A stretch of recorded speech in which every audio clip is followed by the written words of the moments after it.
السلام عليكم، عاملين ايه؟ وحشني جدا. النهارده زي ما وعدتكم ان احنا هنبدا ان شاء الله مراجعه نص المنهج. تمام، وتعتبر هي مراجعه شهر مارس كمان. الامتحان بتاعنا فاضل عليه يومين ثلاثه بالكتير. احنا ان شاء الله هنبدا نراجع المنهج كله كانك اول مره تسمعه. طبعا انا عارف بقى اجازه العيد خربت الدنيا، كحك وبسكوت وسمنه بلدي وقريبه وبديفور، الحاجات دي كلها خربت الدنيا. وانت نسيت اصلا ان عندنا منهج بيتشرح. ده انت نسيت يعني ايه دراسات. تمام، النهارده ان شاء الله نويت ان انا اعيد معاك منهج الدراسات من اول درس لغايه ما نخلص باذن الله الوحده الثانيه. اول درس عندنا زي ما انتم شايفين بعنوان نمو وتوزيع السكان في قارتي اسيا واوروبا. طب انا يا مستر دلوقتي لما هاجي اتكلم، قلنا قبل كده نمو وتوزيع، يبقى انا هتكلم في اول الدرس على النمو السكاني نفسه. السكان بتزيد ليه؟ ايه الاسباب بتاعتها؟ وهل كل قارات العالم السكان فيها بتزيد ولا في قارات السكان فيها اصلا عددهم بيقل دلوقتي؟ وده اللي احنا نعرفه النهارده ان شاء الله. اول حاجه بنتكلم عنها عدد السكان. قال لما جينا نتكلم على عدد السكان اللي موجود في قاره اسيا، لقينا ان اكتر قاره في العالم موجود فيها سكان هي قاره اسيا. يبقى بسم الله الرحمن الرحيم كده، قاره اسيا هي اولى قارات العالم في عدد السكان. ليه؟ لان موجود فيها اكبر دولتين في العالم فيهم سكان، دوله الهند ودوله الصين. ودول بياخدوا المركز الاول على مستوى قاره اسيا وعلى مستوى العالم كله. انا عندي دوله زي دوله الهند مثلا فيها حوالي مليار و800 مليون. دوله الصين شرحه حوالي مليار و700 مليون، فاحنا بنتكلم في اكتر من حوالي ربع سكان العالم موجودين في دولتين. ماشي. فانا عندي اول حاجه بنتكلم فيها ان عندي قاره اسيا موجود فيها لوحدها اكتر من نص السكان. وزي ما قلت لكم قبل كده ان قاره اسيا فيها حوالي 60%. يبقى انا عندي قاره اسيا فيها اكتر من نص سكان العالم. ليه؟ عشان موجود فيها اكتر دولتين في العالم فيهم سكان، اللي هي دوله الصين، دوله الهند. الهند بتاخد مركز اول على مستوى اسيا والعالم، والصين بتاخد مركز ثاني على مستوى اسيا والعالم. طب لما جينا نبص يا مستر على قاره اوروبا، قال لي قاره اوروبا دي طيبه، خدت المركز الثالث بعد قاره افريقيا اللي احنا عايشين فيها طبعا. طيب قارة أوروبا لما خدت المركز الثالث ده، فيها دول بقى فيها عدد سكان كبير وكده؟ قال لي أكبر دولتين في قارة أوروبا فيهم سكان دولة روسيا الاتحادية ودولة ألمانيا.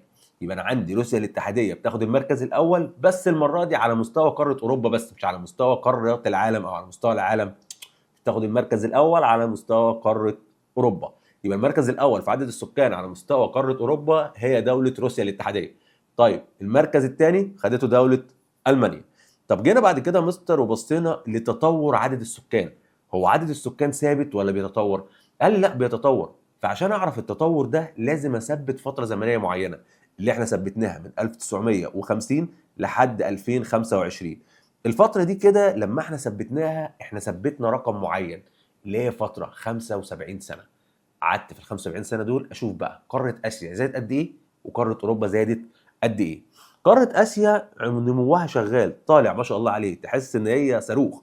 زادت في المعدل بتاعها من 1950 ل 2025 250%. يعني لما جيت بصيت هنا، المليار ونص اللي كان موجود وصل لكام؟ ل 4 مليار ونص. فانا عندي قاره اسيا زادت بمعدل 250%. طب بالنسبه بقى لقاره اوروبا، هي كمان زادت ولا ما زادتش؟ قال لا زادت برضه. بس لما جيت ابص على قاره اوروبا لقيت المعدلات بتاعتها مش يعني مش زياده عاليه، اللي هو تحس ان احنا ماشيين في نفس الريتم كده، بنطلع حاجه سنه بسيطه هفوه كده. تمام. فلقيت ان خلال ال 75 سنه دول هي زادت او تضاعفت بنسبه 35%، اللي هو حاجه بسيطه قوي. فانا عندي قاره اوروبا تضاعفت بنسبه قد ايه؟ 35%. تمام. طيب هل انا عندي عوامل او اسباب بتخلي النمو السكاني يزيد او يقل؟ قال لي طبعا انا عندي اسباب كتيره قوي لنمو السكان. طب ايه يا مستر اول سبب؟ قال لي اول سبب عندي الزياده الطبيعيه، ودي بتحصل عن طريق فرق عدد المواليد من عدد الوفيات. انا اتولد عندي قد ايه ومات قد ايه. فاجي مثلا اتكلم اقول دوله اتولد فيها في سنه مليون ومات 100,000، يبقى عندي زياده 900,000. لكن انا عندي دوله تانية اتولد فيها 100,000 ومات 100,000، ما فيهاش زياده اصلا، ده العدد النمو بتاعها صفر. فانا عندي اول حاجه في الزياده او النمو بيجي عن طريق الزياده الطبيعيه، اللي هي فرق عدد المواليد من عدد الوفيات. طب تاني حاجه، قال لي تاني حاجه دي بقى زياده غير طبيعيه، اللي هي الهجره. الناس اللي بتتنقل من دول وتروح لدول تانية، او بتتنقل من قارات وبتروح لقارات تانية. فجينا نبص بقى على المعدل. قال المعدل بتاع الزياده اللي هو معدل المواليد، معدل الوفيات، اطرح الاثنين من بعض اشوف هيديني نسبه قد ايه. معدل الزياده في قاره افريقيا، في قاره اسيا سوري، تمام، اول حاجه كده بسم الله الرحمن الرحيم، معدل المواليد 15.2 في الألف. يبقى بسم الله الرحمن الرحيم معدل المواليد 15.2 ايه في الألف. طب معدل الوفيات نفسها 7.4 برضه في الألف. طب ماشي يا مستر، طب ايه المعدل العالمي بقى؟ يعني المعدل اللي ماشي كده مع دول او قارات العالم كلها ايه هو؟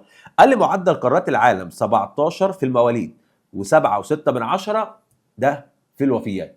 فلما اجي ابص من 15.2 ل 17 النسبه قريبه زي ما عملنا بالسهم كده، تمام. طب لما اجي ابص كمان على عشان تبقى معايا اهو من 15 ل 17 النسبه ايه؟ قريبه. طب من 7.4 ل 7.6 برضه النسبه قريبه. فعشان كده عندي في قاره اسيا معدلات المواليد ومعدلات الوفيات قريبه من المعدلات العالميه. يبقى في قاره اسيا معدل المواليد معدل الوفيات الاثنين قريبين من ايه؟ من المعدلات العالميه. فلما نيجي نطرح الاثنين من بعض نلاقي الزياده الطبيعيه طالعه عندي 7.8 ايه من 10. ده مواليد زياده. هاجي اطرح ال 15.2 من ال7.4 هلاقي في الاخر طلع لي 7.8. طب نيجي بقى لقاره اوروبا. قال لي قاره اوروبا دي طيبه، عدد المواليد فيها 10 في الألف، ودي نسبه قليله قوي. انا نزلت من 15 ل 10، فانا بتكلم مثلا للتلتين، تمام. طب بالنسبه بقى لمعدل الوفيات، قال لا الوفيات فيها مرتفعه جدا 11.4، يعني انا عديت المعدل العالمي بكتير قوي. طب ليه كده؟ قال لي قاره اوروبا نسبه كبار السن فيها مرتفعه، فكبار السن عندي في قاره اوروبا هو معرض اكتر من صغار السن ان هو يتعرض للوفاه. شخص كبير في السن، سنه كبير جدا، فبيبدا خلاص ان هو الطبيعه بتاعت الانسان ان هو يتوفى. طب انا هنا كده بقى يبقى السبب الرئيسي في ارتفاع معدل الوفيات في قاره اوروبا هو ارتفاع نسبه كبار السن. يبقى لما يجي يقول لي بما تفسر ارتفاع نسبه الوفيات في قاره اوروبا، هقول له بسبب ارتفاع نسبه كبار السن. طب نيجي بعد كده، قال لما جينا نبص يا مستر لقينا من منتصف القرن العشرين لغايه بدايه القرن ال21 قاره اوروبا النمو السكاني فيها منخفض. ليه؟ قال لي اول حاجه معدل مواليد منخفض، معدل وفيات كمان منخفض. طب كده احنا عرفنا ان المعدلين عندي بقوا منخفضين. طيب ايه النتيجه اللي ترتبت على ذلك؟ ما النتائج المترتبه على ده؟ اول حاجه زي ما مكتوب قدامي انخفاض معدلات الزياده الطبيعيه. ليه يا مستر المنخفض هنا بقى؟ هقول لك ما انا عندي مواليد قليله وعندي وفيات قليله، فبالتالي ايه اللي هيحصل؟ الاثنين هيكونوا منخفضين. طب نيجي لتاني حاجه، تحقيق الاستقرار السكاني. ما بقاش عندي مشاكل سكانيه. يبقى انا عندي من القرن ال19 او من نصف القرن ال20 لبدايه القرن ال21 الفتره دي انا عندي في قاره اوروبا في استقرار سكاني، ما عنديش مشاكل سكانيه. طب تاني حاجه انخفاض الزياده الطبيعيه. جينا نلاحظ بقى في اواخر القرن ال20 وبدايه القرن ال21، يعني من اواخر القرن ال21 كده لغايه ما بدانا في 2025 لقينا ايه بقى؟ انخفاض معدل المواليد. قاره اوروبا ما بتخلفش، عدد مواليدها قليل. طب ايه اللي يخلي عدد مواليدها قليل يا مستر؟ اقول لك بصراحه عندهم 4 اسباب. اول حاجه الناس دي بتحب تتجوز متاخر. ليه؟ يبقى اول سبب عندي التاخر في الزواج.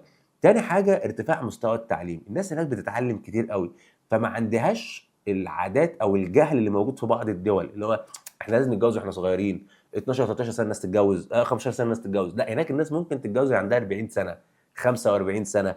فانا عندي تاني حاجه ارتفاع مستوى التعليم. تالت حاجه ودي انا شايف ان هي مصيبه. ليه؟ ان انا خليت المراه تكون بتنزل سوق العمل، ودي عامله لنا احنا مشاكل طبيعيه. يبقى انا عندي تالت حاجه زياده مشاركه المراه في اسواق العمل. المراه خلاص انا ايه هتجوز دي ان شاء الله. الله انا هتجوز عشان ايه؟ هو قاعدني في البيت ويستتني؟ طب ما انا كده كده شغاله وبجيب فلوس، مش مهم، مش متجوزه، تليفوناش، تمام. اخر حاجه تفضيل الاسر قليله العدد. الاسره لما يبقى عددها صغير في دول اوروبا يحترموها قوي، يحبوها جدا، تمام. بس الكلام ده كان زمان. دلوقتي هم بيتنشأوا على طفل يتولد، نفسهم ان عددهم يرجع يزيد تاني، تمام. وده اللي احنا هنتكلم عنه دلوقتي في الحلول والمشكلات. طيب نيجي بقى نتكلم زي ما قلنا من شويه ان معدل الوفيات في قاره اوروبا مرتفع بسبب ارتفاع نسبه كبار السن. بعد كده بيقول لي ان انا عندي قاره اوروبا وقاره اسيا في المرحله الحاليه هم في انهي جزئيه من عمليه التحول الديموغرافي.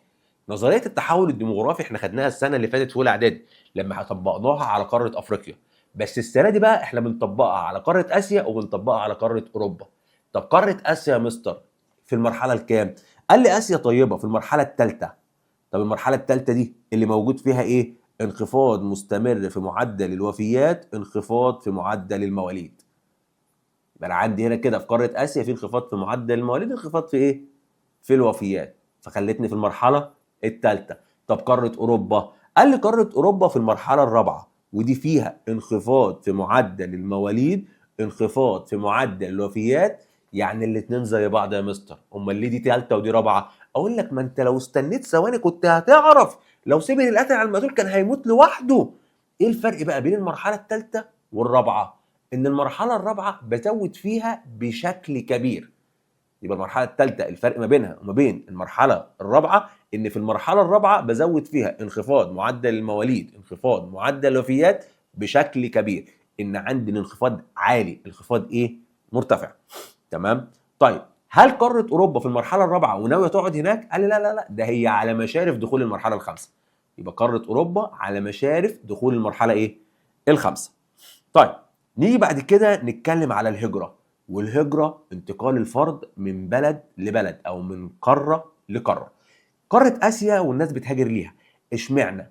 قال لي عشان قارة آسيا الناس بتهاجر ليها خاصة لدول الخليج علشان توافر فرص العمل.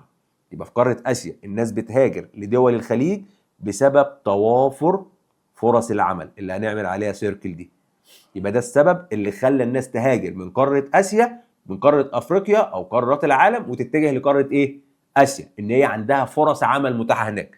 طب نيجي بعد كده نتكلم على الهجرة غير الشرعية، ولا نتكلم الأول على الهجرة لقارة أوروبا؟ أنا من رأيي نتكلم على الهجرة لقارة أوروبا. قارة أوروبا الناس بتهاجر لها برضه، بس بتهاجر لها لثلاث أسباب. أول سبب توافر فرص العمل، تاني سبب اللجوء او توافر اللجوء او الامن للاجئين السياسيين، رابع حاجه فرص تعليميه وبحثيه. الناس بتهاجر لقاره اوروبا عشان تعمل ابحاث او تتعلم، او لان دول اوروبا بتوفر لهم الامن للاجئين السياسيين. واحد معترض على نظام دوله والدوله مثلا بتهدده ان هي هتموته او ان هي يتم اعتقاله، فبياخد بعضه ويهاجر لدول اوروبا ويعيش هناك. تمام؟ اخر حاجه ان دول اوروبا بتوفر لي فرص عمل. طب نيجي بقى للهجره غير الشرعيه في قاره اسيا والهجره غير الشرعيه في قاره اوروبا. قاره اسيا وبيجي لها هجره غير شرعيه بتيجي منين؟ قال لي دي بتيجي عن طريق دولتين، دوله اسمها دوله الصومال ودوله اسمها دوله اثيوبيا. الاثنين عندي في قاره افريقيا والاثنين بيطلوا على خليج عدن. يبقى انا عندي الهجره غير الشرعيه اللي بتدخل لقاره اسيا بتدخل عن طريق خليج عدن اللي موجود في دوله او اللي موجود على حدود دوله اليمن، ومن دوله اليمن يبدا ان هو يتوغل في قاره اسيا كلها. يبقى انا عندي كده الترتيب. العيال بتركب المركب منين؟ اول حاجه بيركب مركب من الصومال او اثيوبيا، تاخده يدخل بيه خليج عدن، من خليج عدن تنزله على السواحل او الشواطئ اليمنيه، ومن اليمن يبدا انه يتجه لدول الخليج كلها. الدوله اللي يعرف يشتغل فيها يشتغل، الدوله اللي يتقفش فيها ويرجع على بلده تاني يبقى ريحنا. تمام؟ طيب نيجي بعد كده نبص بقى على الهجره غير الشرعيه في قاره اوروبا. قال الهجرات غير الشرعيه لقاره اوروبا معظمها بتقصد دولتين، يا اما دوله ايطاليا يا اما دوله اليونان، ودول احنا بنسميهم الصعايده بتوع اوروبا. بنسميهم الصعايده بتوع ايه؟ اوروبا، لانك لو رحت هناك هتحس ان المصريين اكتر من اهل البلد. يعني انت لما تسال اي حد كده انت شغال فين في اوروبا يقول لك في ايطاليا. اشمعنى؟ هي موجوده على حدود مصر، يعطى عد بس البحر المتوسط انت بقيت هناك. فانا عندي يعتبر اكتر دولتين في قاره اوروبا بيستقبلوا هجره غير شرعيه، دوله ايطاليا ودوله اليونان. طيب بياخدوا نسبه قد ايه او ايه الدليل يا مستر على كلامك ان الكلام ده صح؟ اقول لك ان الدولتين دول بيدخل فيهم 3/4 المهاجرين غير الشرعيين اللي داخلين اوروبا. يعني كل 3 بيهاجروا، كل 4 في منهم 3 بيدخل ايه؟ بيدخل لدوله ايطاليا او اليونان. يبقى كل 4 بيهاجروا قاره اوروبا في منهم 3 بيدخلوا يا اما ايطاليا يا اما اليونان. ايه النتائج اللي ترتبط على الهجره غير الشرعيه سواء اللي راحت لاسيا او اللي راحت لاوروبا؟ اول حاجه ان الانسان اللي بيهاجر هجره غير شرعيه ده بيتعرض لحاجه اسمها الانتهاكات تمام؟ ما بتقدرش انت تحصل على حقوقك. غير كده انك انت ممكن تقع في ايد تجار البشر، ودول اللي ممكن ياخدك يبيعك بقى قطع، يبيعك عبد كامل زي ما انت، قطع غير بني ادمين. ايه اللي يعجبه يعجبه يا باشا، احنا مش هنتعب نفسنا. تمام؟ يبقى انا عندي هنا يا اما بيتعرض لانتهاكات، ما بتعرفش تاخد حقك، تتعامل معامله سيئه، وكمان بيبقى وجودك في البلد دي زي ما احنا بنقول كده على كف عفريت، ممكن في لحظه يروح لك سلمه للحكومه ونزله تاني على بلده. تمام؟ لا، ده انت ممكن وانت في الطريق يتعمل مثلا للمركب اللي انت راكبها قرصنه او عمليه قرصنه، ونتيجه العمليه دي انت خلاص اتقبض عليك بقى مع القراصنه، يبيعوك بقى قطع غير البني ادمين، يبيعوك عبد على بعضك زي ما انت، وبترزق في الاخر. نيجي بعد كده ونتكلم على التوزيع السكاني. توزيع السكان عندي في قاره اسيا مختلف وفي قاره اوروبا مختلف. عندي بقى الكثافه، انا بتكلم من هنا عن طريق الكثافه، بمعنى في مناطق السكان فيها كتير جدا وفي مناطق السكان فيها قليله قوي. تمام؟ فانا عندي الكثافه العاليه دي موجوده في قاره اسيا وموجوده في قاره اوروبا. طب في قاره اسيا وانا مغمض كده، اي مكان فيه سهول فيضيه موجود فيه ايه؟ كثافه عاليه.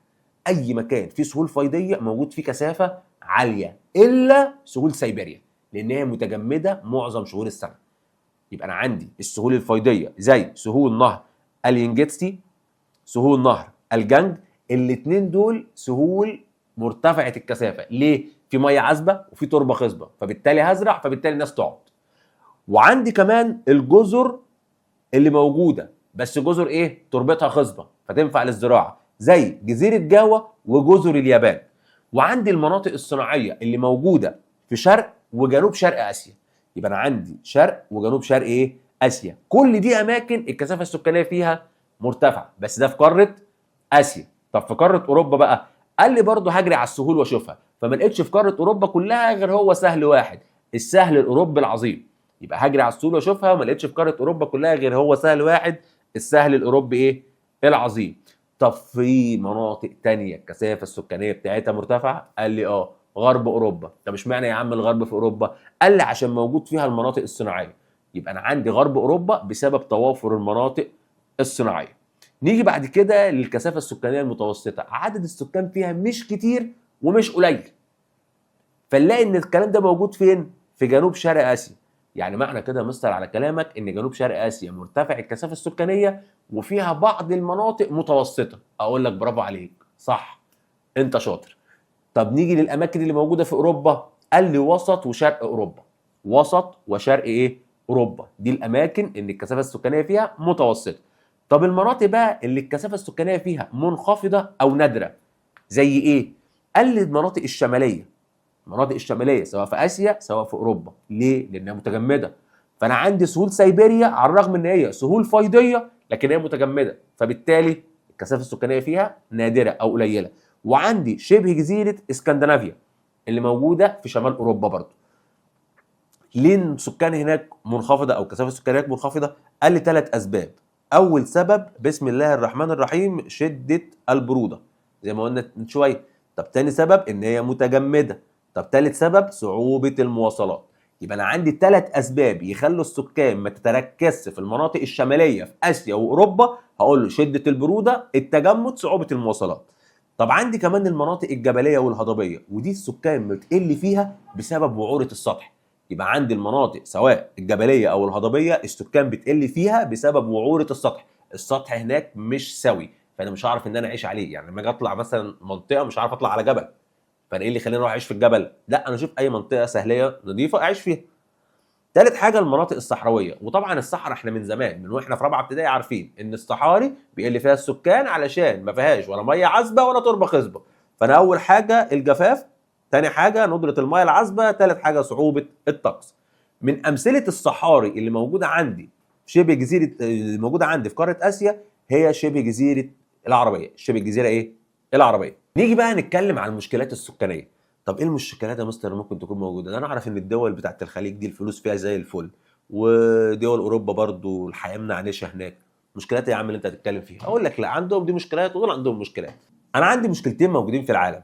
اول مشكله ان انا عندي دول معدل المواليد فيها زياده وعدد السكان كتير، فدي بتاثر على الدوله. طب تاني مشكله ايه يا مستر؟ اقول لك ان عندي مشكله عدد المواليد قليل، فده برضه بيأثر على الدوله. فنيجي نشوف بقى، قال لي احنا هناخد المشكله الايه المنتشره اكتر او اللي احنا بنسمع عنها كتير، ان عندي تزايد في عدد السكان. فنتيجه التزايد ده ايه اللي بيحصل؟ اول حاجه زياده الطلب على الميه العذبه. يبقى اول حاجه زياده الطلب على الميه العذبه. طب تاني حاجه زياده الطلب على مصادر الطاقه. طب تالت حاجه زياده الطلب على الغذاء والمسكن. رابع حاجه زياده الهجره. بس هنا الهجره مش من دوله لدوله او قاره لقاره، ده زياده الهجره الداخليه من الريف للمدن. طب يا مستر الكلام اللي انت بتقول عليه ده هل ممكن يجي يسالني فيه؟ اقول لك اثبت ان عندي زياده الطلب على الميه العذبه. هقول له ان في دوله الهند اخر 50 سنه نصيب الفرد نزل للنص. يبقى انا عندي في دوله الهند، هي المثال اللي مديهوني، قال ان نصيب الفرد نزل في اخر 50 سنه للنص. طب عندي النتيجه اللي ترتبط على زياده الطلب على مصادر الطاقه، لما ازيد مصادر الطاقه عندي ده يزود التلوث، فبالتالي اصبح في زياده عندي في التلوث. طب النتيجه اللي ترتبط على زياده الطلب على الغذاء، اصبح ان انا عندي الناس بدات تشيل الموائل البحريه وتبني مكانها او تستخدمها في الزراعه هي والغابات، فده اثر عندي بالتنوع البيولوجي. يبقى في علاقه ما بين زياده عدد السكان والطلب على الزراعه والمسكن او الغذاء والمسكن والتنوع البيولوجي. اثر على التنوع البيولوجي بالسلب. اثر على التنوع البيولوجي بايه؟ بالسلب. لما انا جيت قطعت اشجار الغابات ورحت شايلها، ولما انا جيت رحت عامل ايه؟ شلت الموائل البحريه. اخر حاجه زياده التيارات للهجره. الهجره الداخليه تعمل لي ايه؟ انتشار العشوائيات وزياده الضغط على الخدمات. طب هل الدول حاولت تحل المشكلات دي؟ قال لي الدول اللي فيها كبار السن عددهم كبير والمواليد قليله زي فرنسا وايطاليا واليابان وكوريا الجنوبيه بداوا يعملوا 4 حاجات. ايه هم؟ قال لي اول حاجه ان هم اعتمدوا على التكنولوجيا اكتر من اعتمادهم على البشر. طب تاني حاجه ان هم رفعوا سن التقاعد تدريجيا. تمام. طب تالت حاجه قال ان هم بداوا يشجعوا للهجره، بس الهجره اليهم مش الهجره من عندهم، ده بداوا يشجعوا ان الناس تهاجر وتروح تعيش عندهم. زي بعض الدول اللي بيقول لك تعالى عندي وعيش واتجوز واديك كل شهر $1000، انت عايز اكتر من كده وهشوف لك شغل كمان. اخر حاجه ان هم بداوا يقدموا تحفيز مادي واعفاء من الضرائب للاسر اللي بتنجب. للاسر اللي بتنجب. طب الدول بقى اللي عدد السكان فيها كبير زي الصين والهند واندونيسيا، قال لك برضه هيدوا دعم مادي ويعفوا من الضرائب بس للاسر اللي عدد سكانها قليل مش اللي عدد سكانها كتير. طب تاني حاجه يبدا ان هو يبني الوحدات الصحيه علشان يوفر فيها برامج تنظيم الاسره، وكمان التخطيط العمراني المستدام عشان يقدر يستفاد بكل حاجه موجوده ويقدر يعمل اعاده تدوير للاشياء اللي بنستخدمها. واخر حاجه انه يبدا يعمل عمليات توعيه ويعرف الناس بخطوره زياده عدد السكان. بخطوره زياده ايه؟ عدد السكان. احنا كده ده درسنا الاول وخلص. ندخل على الدرس الثاني على طول كده وانت سخن معايا بسرعه مفيش وقت. ماشي. ونبدا اول حاجه عنوان الدرس خصائص السكان. طب ايه خصائص السكان دي يا مستر؟ قال لما جينا نتكلم على خصائص السكان انا لازم ابص على الهرم اللي قدامي ده. والهرم السكاني احنا واخدينه من قبل كده من ايام 5 ابتدائي. هو رسم بياني بيوصف لي عدد السكان من حيث النوع والعمر. طب لما نيجي نبص على الهرمين، قال لي يا مستر ابص على الهرم هلاقي ان الهرم بتاع اوروبا اضيق من الهرم بتاع اسيا، بس الاثنين القاعده بتاعتهم ضيقه. ليه؟ بسبب انخفاض معدل المواليد. يبقى انا عندي قاره اسيا وقاره اوروبا فيها انخفاض في معدل المواليد. ايه الدليل على كده؟ ان القاعده بتاعت الهرم السكاني ضيقه. طيب نيجي نشوف اول حاجه التنوع او التركيب النوعي. طب التركيب النوعي بنقسم فيه السكان لذكور واناث. يا مستر انا معاك وهنقسم الذكور والاناث زي ما انت عايز. تفتكر في قاره اسيا ان الاكتر؟ قال الذكور اكتر من الاناث، بس ايه؟ في توازن نسبي. يعني ايه توازن نسبي؟ النسبه بتاعت الفرق ما بين الذكور والاناث مش كبيره، هي حاجه بسيطه كده. الذكور 51.1 والاناث 48.9، فالموضوع مش بعيد. فانا عندي في قاره اسيا وقاره اوروبا في توازن نسبي. في توازن نسبي يعني النسبه قريبه من بعض مش بعيده قوي. بس الذكور اكتر من الاناث في قاره اسيا. ليه؟ عشان الذكور بيتجهوا لقاره اسيا بحثا عن فرص عمل خاصه في دول الخليج. يبقى السبب عندي هنا هي الهجره للعمل في دول اسيا خاصه في دول الخليج. طب نيجي لقاره اوروبا بقى. قاره اوروبا يا مستر، انت قلت لي قبل كده ان الاناث اكتر من الذكور، وقلت لي عشان ما فيهاش رجاله. قلت لك عشان ما فيهاش رجاله. ليه يا مستر؟ عشان الرجاله بتاعتها ماتت في الحرب. ودي مش تريقه، ده فعلا ان عدد الذكور عندي اقل من الاناث بسبب الحرب العالميه الثانيه. بسبب الحرب العالميه ايه؟ الثانيه. يبقى انا عندي قاره اسيا الاناث، قاره اوروبا الاناث اكتر من الذكور بسبب الحرب العالميه ايه؟ الثانيه. طب جينا بعد كده يا مستر نبص على التركيب العمري، واحنا حافظين التركيب العمري برضو من 5 ابتدائي. بقسم السكان عندي لكام فئه؟ 3: كبار سن، صغار سن، وسن عمل. كبار السن اللي هو اكتر من 65 سنه، 65 سنه فيما فوق. طب صغار السن اللي هم عندي اقل من 15 سنه، من 0 ل 14. طب سن العمل ده اللي بيبدا عندي من 15 سنه لحد 64. نبدا اول حاجه بصغار السن. صغار السن في قاره اسيا بيمثلوا 22% من اجمالي السكان. يبقى في قاره اسيا عندي صغار السن 22 ايه في المية. طب في اوروبا 15.7 من عشرة. 15.7 من عشرة. طب لما نيجي نبص يا مستر، قال لي ان عندي قاره اوروبا عدد الاطفال فيها قليل. ولما اجي ابص النسبه دي بقى بالنسبه كمان لعدد الاطفال اللي في قاره اسيا، الاقي ان كل طفل في قاره اسيا، في قاره اوروبا، بيقابله 10 اضعاف في قاره اسيا. طب ايه السبب في كده؟ قال لي اول حاجه ان سكان قاره اسيا بيحرصوا على اهم حاجتين في الدنيا: الزواج والانجاب. يبقى انا عندي سكان قاره اسيا بيهتموا جدا بالزواج والانجاب. تاني حاجه ان لو جيت ابص على الهرم السكاني معايا، هلاقي ان عندي شريحه سن العمل في قاره اسيا كتيره قوي. هلاقي ان هي كبيره، شريحه سن العمل عندي في قاره اسيا ايه؟ كبيره. يبقى انا عندي هنا السببين. اول سبب حرص سكان قاره اسيا على الزواج والانجاب. تاني حاجه اتساع شريحه الشباب. اتساع شريحه الشباب اللي موجوده عندي في سن العمل. طيب الدول سواء في قاره اسيا او في قاره اوروبا بتهتم بالرعايه الصحيه للاطفال. فايه النتيجه المترتبه على كده؟ قال المتوقع ان الاطفال دي هيكون ليهم متوسط اعمار مرتفع. يبقى عندي هنا ارتفاع العمر. ليه؟ بسبب الصحه الجيده. يبقى انا عندي متوسط اعمار الاجيال دي او الاطفال دي اللي هيحصل له المتوقع ان هو هيزيد. طيب نيجي بعد كده لفئه سن العمل، ودي اللي بدات عندي من 15 ل 64. الفئه دي سواء في قاره اسيا او في قاره اوروبا بيمثلوا تلتين السكان. يبقى عندي الفئه دي سواء في اسيا او في اوروبا بيمثلوا قد ايه؟ تلتين السكان. ماشي؟ طيب النتيجه اللي ترتبت على كده ان القارتين بقى عندهم قوه عامله كبيره. يبقى سواء قاره اسيا او قاره اوروبا الاثنين بداوا يمتلكوا قوه عامله كبيره. طب نيجي بعد كده لفئه سن او فئه كبار السن. فئه كبار السن في قاره اسيا حاجه وفي قاره اوروبا حاجه ثانيه. ليه؟ قال لي في قاره اسيا هي بتمثل عشر السكان، يعني حوالي 10%. والمتوقع ان هي في المستقبل في 2050 هتوصل ل 50 لخمس. يبقى انا عندي الفئه دلوقتي 10% اللي هي كبار السن في قاره اسيا. طب المتوقع في المستقبل بحلول 2050 سنه 2050 ايه اللي هيحصل؟ النسبه دي هتعلى وهتوصل ل 50 للخمس. هتوصل لايه؟ للخمس. طب ايه اكتر دوله في العالم فيها كبار السن؟ قال لي دوله اليابان، ودي موجوده في اسيا. طب ناخد بعضنا وندخل لقاره اوروبا. قال لي في قاره اوروبا بقى يا مستر الموضوع مختلف. ليه؟ لان قاره اوروبا دلوقتي خمس سكانها كبار سن. طب امال لما هم دلوقتي خمس، امال في المستقبل هيبقوا ايه؟ قال لي في المستقبل هيوصلوا لتلت.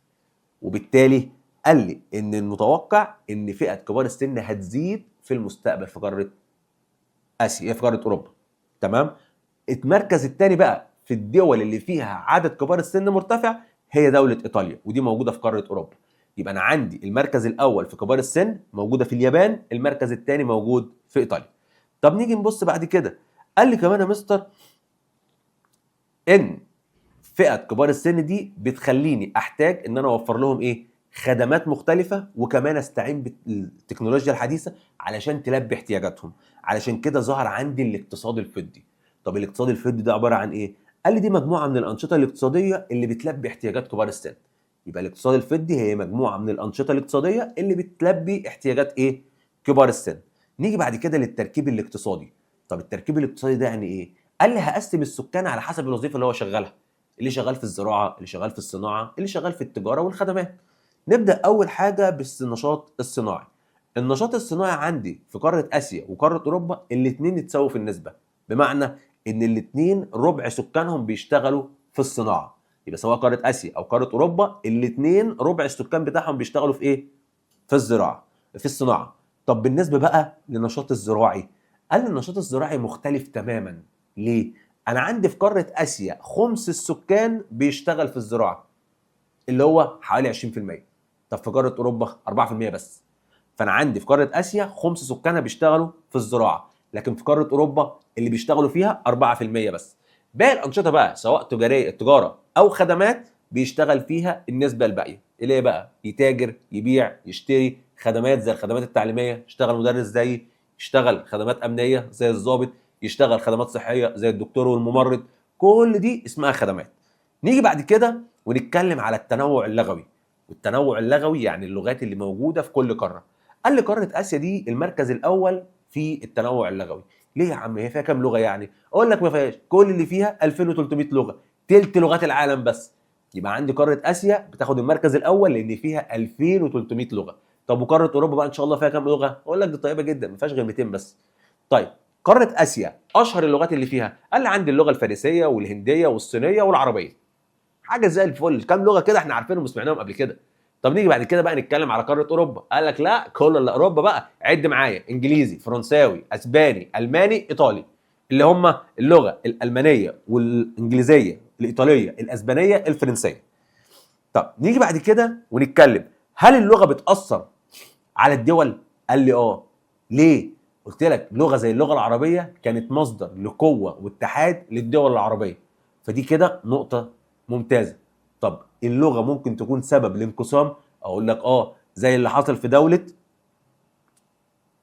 باكستان. زي اللي حصل في دوله ايه؟ باكستان. طب ايه اللي حصل في دوله باكستان؟ قال لك مفيش. فجاه الحكومه الباكستانيه قالت لك والله يا جدعان احنا في لغه جديده اكتشفناها وناويين نخليها هي اللغه الايه؟ اللي موجوده في البلد. اللغه دي اسمها ايه؟ قال لك اللغه الارديه. جم قال ايه بتوع بتوع شرق باكستان؟ قال لك لا احنا مش عاجبنا اللغه دي، مش هنتكلمها. طب هتعملوا ايه؟ قال لك احنا هنستقل بنفسنا عن دوله باكستان.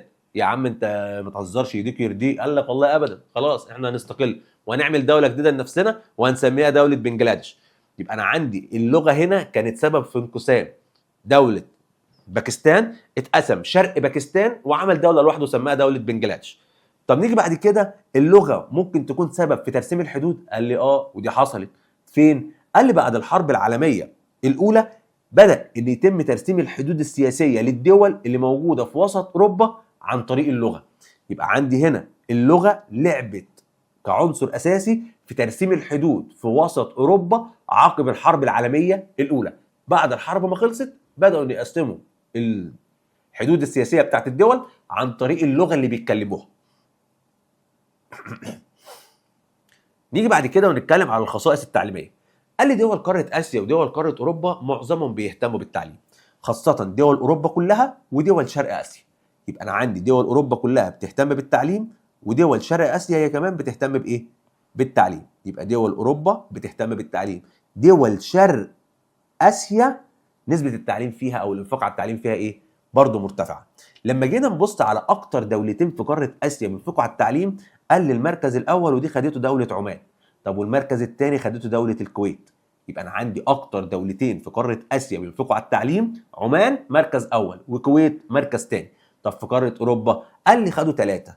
اول واحده ودي خدتها ايسلندا، تمام. المركز الثاني خدته النرويج، المركز الثالث خدته السويد.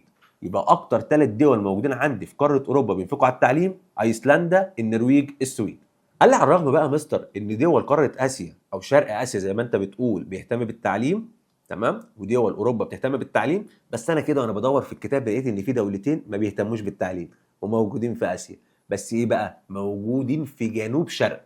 يعني معنى كده ان هم مش في الشرق، ده في جنوب شرق اسيا. في كام دوله كده ما بيهتموش بالتعليم او مش بيهتموا ان هم ينفقوا كتير على التعليم، زي دوله اندونيسيا وتايلاند.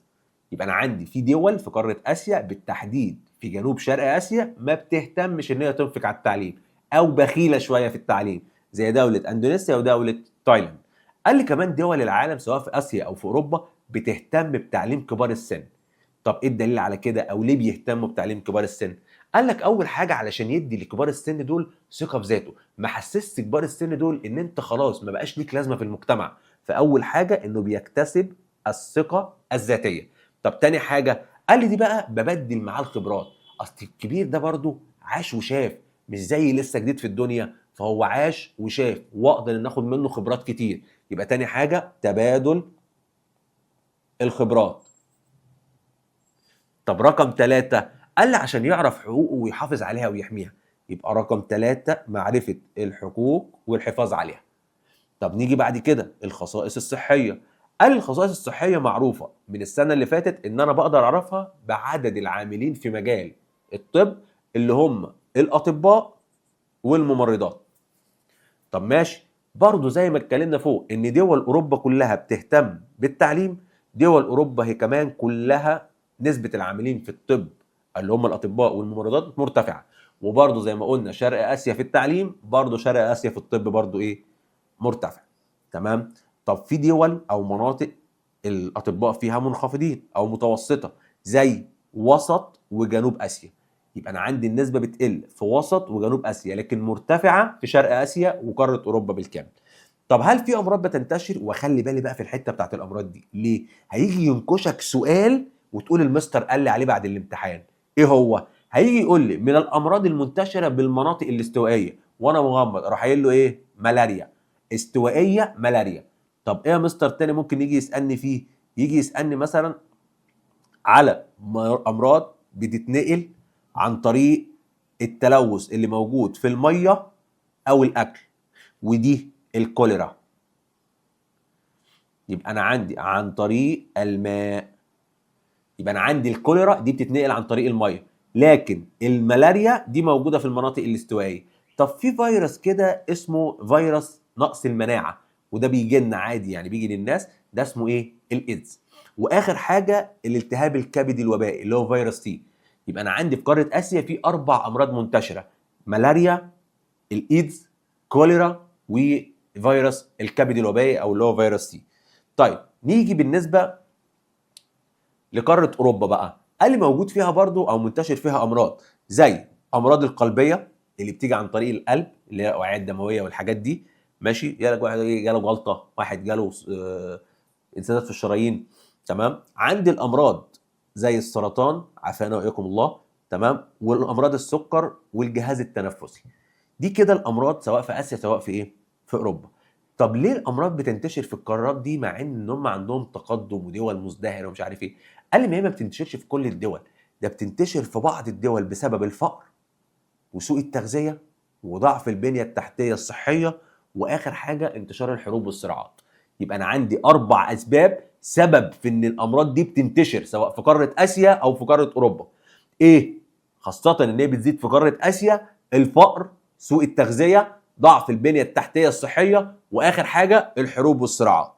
طب الجهود اللي عملتها الدول بقى زي دول اسيا ودول اوروبا علشان تقلل انتشار الامراض ايه؟ اول حاجه وضع البرامج الوقائيه والتطعيم الدوري. كنت من سنتين كده تلاقي كل سنه المدرسه تروح جايبه ايه؟ في طقم دكاتره كده يجوا نازلين لي العيال بتوع الفصل كلهم، وكل واحد افرد دراعك وخد الحقنه تيك، ونقعد نعيط. تمام، ده اسمه تطعيم دوري.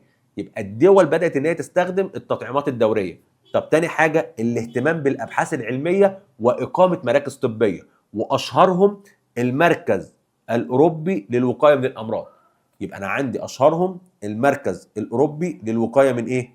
من الامراض. طب نيجي بعد كده قال لي كمان عندي المشاركه في المبادرات العالميه، ان انا اشارك في المبادره العالميه. واخر حاجه تبادل المعرفه والمعلومات. دوله مثلا اكتشفت ان في علاج لمرض فتبدا ان هي تقوله لباقي الدول. طب دوله اكتشفت ان في مرض جديد فتبدا تعرف بقيه الدول. ده كده الحلول اللي بدات الدول الاوروبيه ودول اسيا تتجه ليها. نيجي بعد كده للخصائص الثقافيه. طب في الخصائص الثقافيه يا مستر احنا هنتكلم على ايه؟ هتكلم على العادات والتقاليد، هتكلم على الاكلات، هتكلم على الفنون، هتكلم على الحرف التراثيه.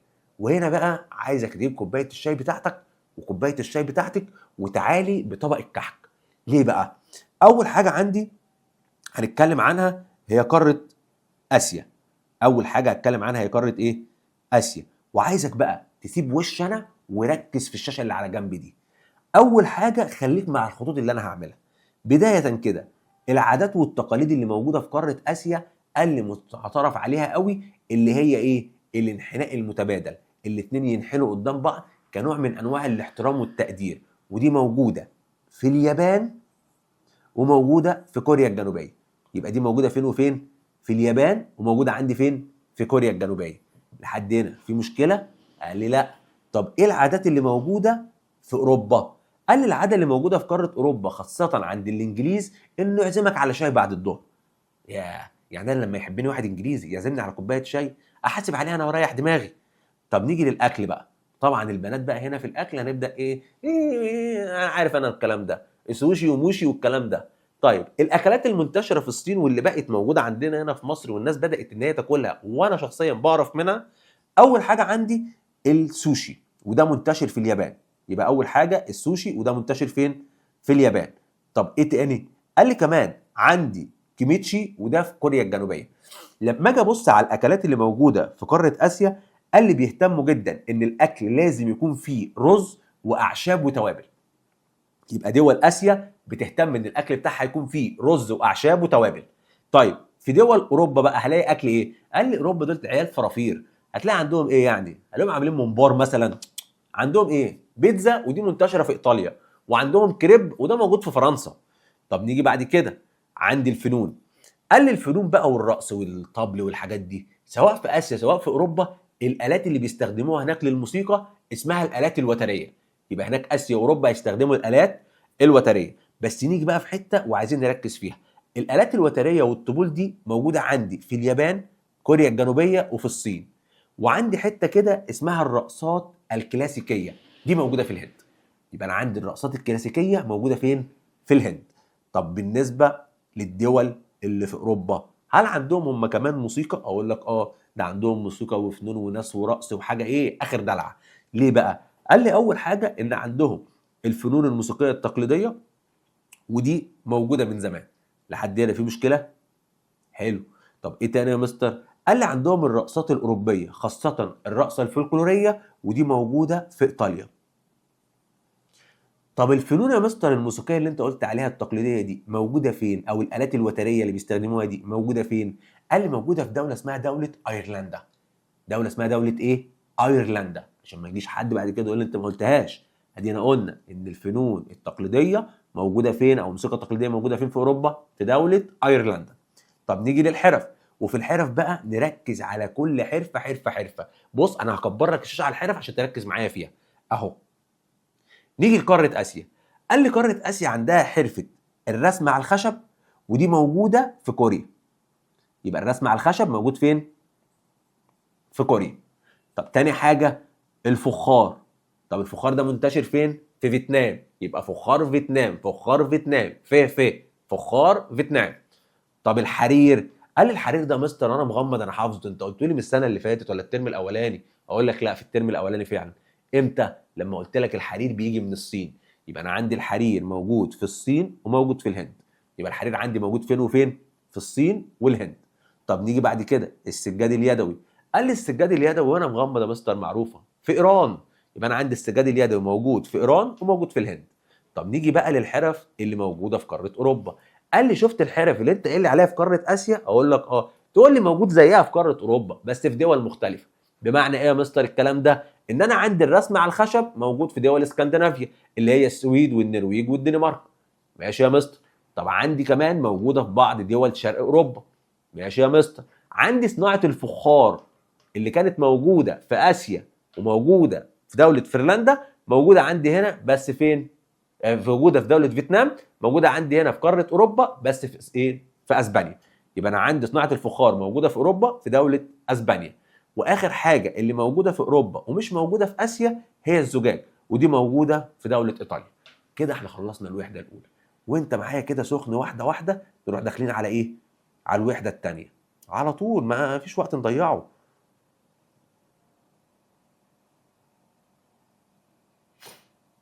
في الوحدة التانية بقى هي بالنسبة لي حلوة قوي. ليه؟ لأني بتكلم فيها على الفتح العربي الإسلامي والتاريخ الإسلامي، وأنا بصراحة في التاريخ الإسلامي ما أقولكش قلبي بيبعبع، أحب أقعد أحكي وأفضفض كده وإحنا قاعدين بنتكلم. وسيدنا عمرو بن العاص عمل إيه في الفتح بتاع مصر، وراح قال لسيدنا عمر بن الخطاب إيه عشان يرضى يفتح مصر. وسيدنا عمر بن الخطاب أصلا في الأول ما كانش راضي بفتح مصر، لكن وافق بعد كده. طب تعالى أنا وأنت بقى نحكي القصة. قال لي أول حاجة يا مستر لما نيجي نتكلم على فتح مصر، قال الفكره بتاعتها ما كانتش وليده عصر الخلفاء الراشدون اصلا. امال ايه؟ قال لي ده اول مره فكرنا ان احنا نفتح مصر كان في عهد الرسول صلى الله عليه وسلم. ايه ده؟ يعني الرسول خرج بجيش عشان يفتح مصر وما فتحهاش؟ اقول لك لا، الكلام ده ما حصلش. امال ايه؟ الرسول بعت للمقوقس حاكم الروماني اللي كان موجود عندي في مصر كتابات بيطلب منه انه يخش الدين الاسلامي وانه يبدا ينشر الدين الاسلامي في مصر. لكن ساعتها المقوقس رفض وقال له لا، انا مكتفي بالدين اللي موجود عندي. طب يا عم خلاص براحتك، انت شايف اللي عندك، مش هقول لك لا. فبعد كده اتجددت الفكره دي تاني امتى؟ في عهد سيدنا عمر بن الخطاب. ليه؟ سيدنا عمر بن الخطاب راح له سيدنا عمرو بن العاص وقال له ايه؟ يا خليفه المسلمين انا عايز افتح مصر. قال له يا ابني احنا بنحارب دلوقتي في بلاد فارس وبنفتح العراق وبلاد الشام، وعايزني كمان اروح افتح جبهه جديده احارب فيها في مصر؟ قال له ده الرسول صلى الله عليه وسلم وصى بيها وقال ستفتح ارض يذكر فيها القراط فاستوصوا باهلها خيرا فان لهم ذمه ورحمه. فسيدنا عمر بن الخطاب قال له تصدق عندك حق، طالما الرسول وصى بيها انا هوافق ان انت تفتحها، بس هديك جيش. عدد الجيش ده مش كتير، هم 4000 مقاتل. قدرت تفتحها مبروك، ما قدرتش هترجع تاني، ولو احتجت الجيش ده قبل ما يدخل مصر هترجع لي بالجيش تاني يا عمرو. قال له وانا موافق. وساعتها سيدنا عمرو بن العاص خرج لفتح مصر. بس وهو بيقول لسيدنا عمر ان هو خارج قال له في سبب تاني عندي بصراحه للخروج. قال له ايه تاني يا عمرو؟ ده انت قلت لي الرسول صلى الله عليه وسلم قال ان احنا لازم نفتح مصر. قال له لا، ده احنا لازم نفتح مصر اصلا عشان نامن حدود الدوله الاسلاميه من خطر الرومان. ليه؟ ما انا فتحت بلاد الشام ومصر وبلاد الشام، مصر تعتبر الحدود الغربيه لبلاد الشام، يبقى انا لازم امن بلاد الشام عن طريق ان أنا افتح مصر، ومنها ان انا انشر الدين الاسلامي كمان في افريقيا. يبقى انا كده ضربت اكتر من عصفور بحجر، سمعت ونفذت وصيه الرسول صلى الله عليه وسلم. تاني حاجه ان انا كمان قدرت امن حدود دولتي من جهه الغرب، وتالت حاجه نشرت الدين الاسلامي في افريقيا كمان بدل ما هو موجود عندي في اسيا بس. قال له يا عم اتكل على الله وابدا افتح. وفعلا قدر الجيش بتاع سيدنا عمرو بن العاص انه يدخل مصر. بس عايزك بقى تيجي معايا في الحته بتاعت الخريطه دي ونركز مع بعض. جيش سيدنا عمرو بن العاص مش ازاي؟ قال لي اول حاجه ان الجيش لما جه يدخل هو دخل من قيصريه اللي موجوده في فلسطين. اول مدينه يدخلها عندي في مصر كانت هي مدينه العريش. يبقى اول مدينه دخلها في مصر هي العريش، وبعد كده خد بعضه وراح على الفرمه، وبعد كده خد بعضه ونزل على مدينه بلبيس، ومن بلبيس على عين شمس، ومن عين شمس على ام مدنين، ومن ام مدنين على حصن بابليون، وبعد كده على دمنهور، ومن دمنهور على اسكندريه. وبدخول الاسكندريه اصبحت مصر ولايه اسلاميه. يبقى عندي النتيجه اللي ترتبط على فتح الاسكندريه تحولت مصر لولايه اسلاميه. وبعد كده سيدنا عمرو بن العاص اتجه من اسكندريه وخد بعضه عشان ينزل يفتح صعيد مصر. يبقى انا عندي سيدنا عمرو بن العاص بدا وقدر انه يفتح مصر. والطريقه عندي بدا ازاي؟ من العريش، فرمه، بلبيس، عين شمس، ام مدنين، حصن بابليون، دمنهور، وبعد كده دخل الاسكندريه. اول صراع ما بين المسلمين والرومان او اول لقاء عسكري ده كان موجود عندي فين؟ في الفرمه مش في العريش. العريش اهل مصر رحبوا بسيدنا عمرو بن العاص. ليه؟ لان هم كانوا شايفين ان سيدنا عمرو بن العاص ده هيخلصهم من ظلم الرومان. بعد ما سيدنا عمرو بن العاص دخل الاسكندريه قال لك ساعتها عقد صلح مع المقوقس. ايه ده؟ هو المقوقس كان لسه عايش من ايام الرسول صلى الله عليه وسلم؟ اقول لك اه كان لسه عايش، مالكش دعوه انت. تمام؟ طيب ايه الصلح ده؟ قال لي اسمه صلح الاسكندريه، ونص على 5 بنود.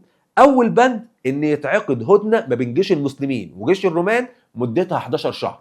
يبقى لا جيش المسلمين يحارب الرومان ولا الرومان ينكشوا المسلمين لمده قد ايه؟ 11 شهر. طب تاني حاجه ان سيدنا عمرو بن العاص يسمح للحاميات الرومانيه ان هي تخرج من مصر بفلوسها واموالها وممتلكاتها. يا عم ماشي مش هعترض. تالت حاجه ان الرومان ما تطقش في دماغهم ويرجعوا يستردوا مصر مره تانيه.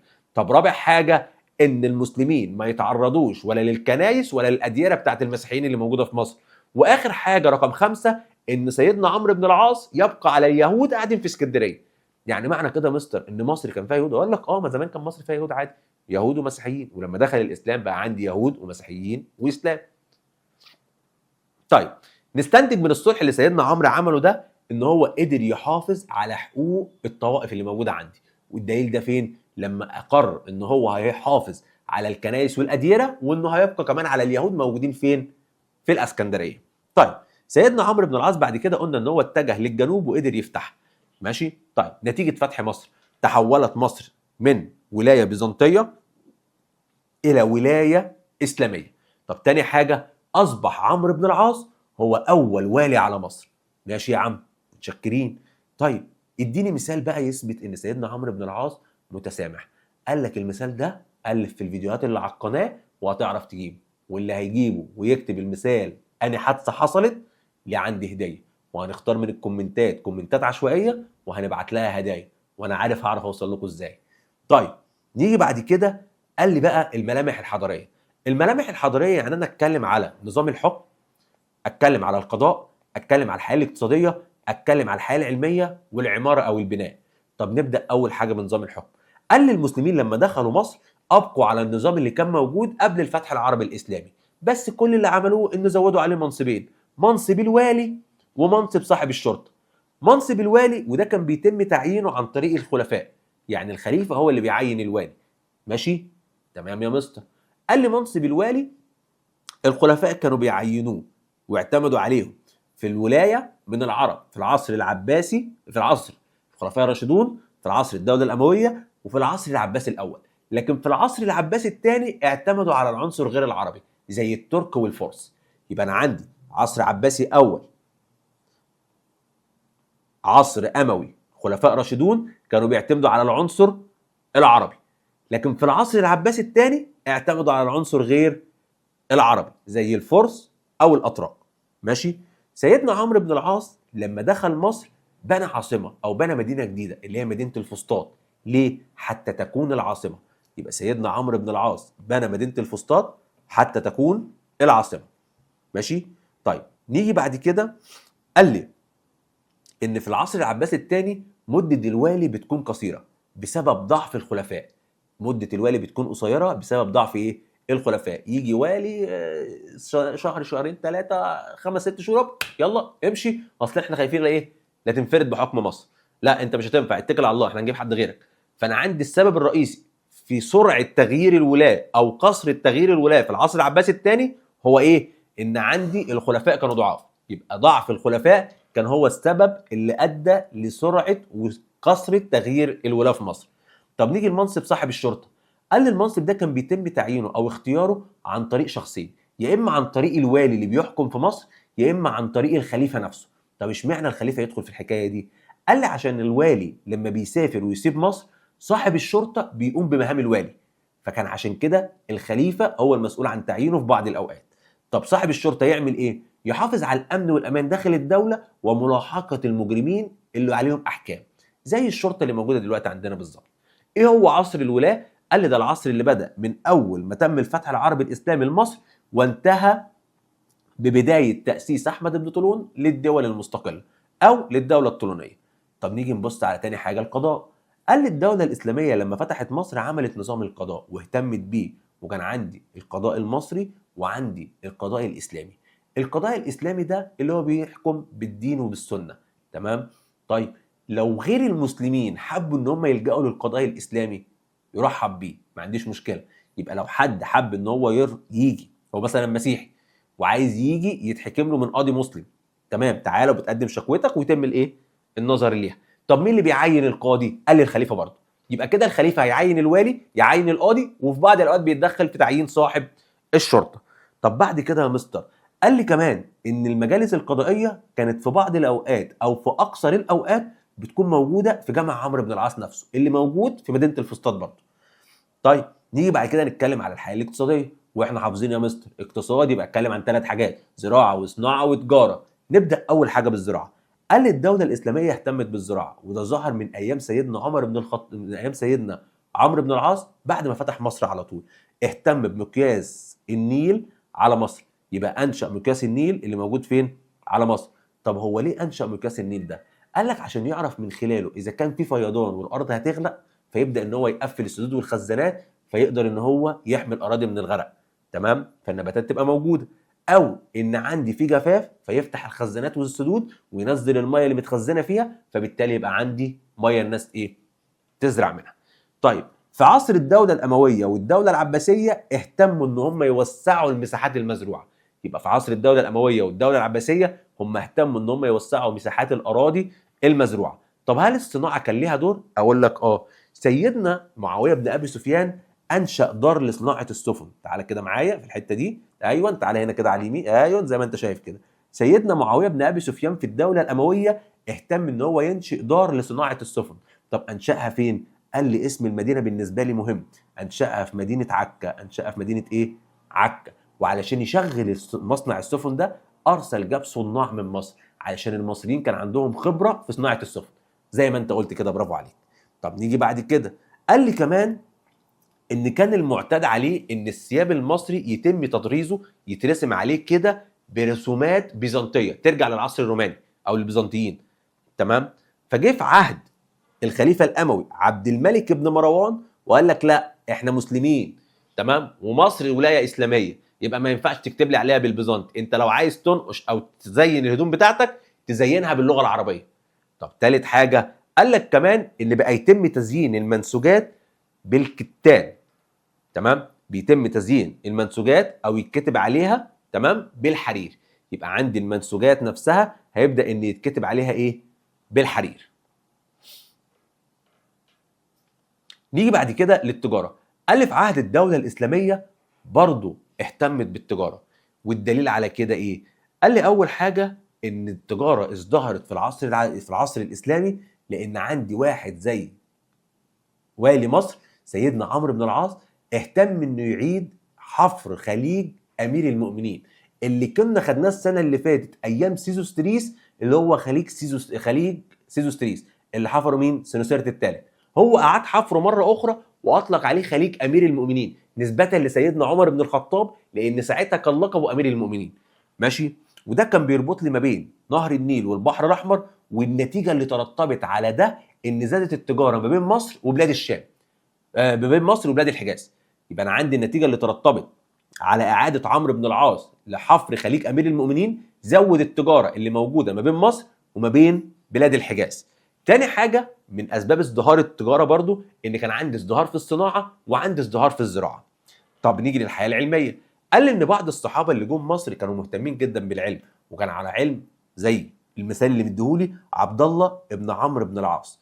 يبقى من عندي من اشهر علماء المسلمين اللي كان موجود في مصر سيدنا عبد الله بن عمرو ابن العاص. وعندي في القرن الثاني الهجري بدا ان يتم انشاء جيل كامل مهتم من العلوم، من العلماء قصدي، باصل مصري. يبقى انا عندي ظهر علماء، جيل كامل من العلماء اصله مصري واهتم بالعلوم زي علوم القراءات، الادب، اللغه، التاريخ.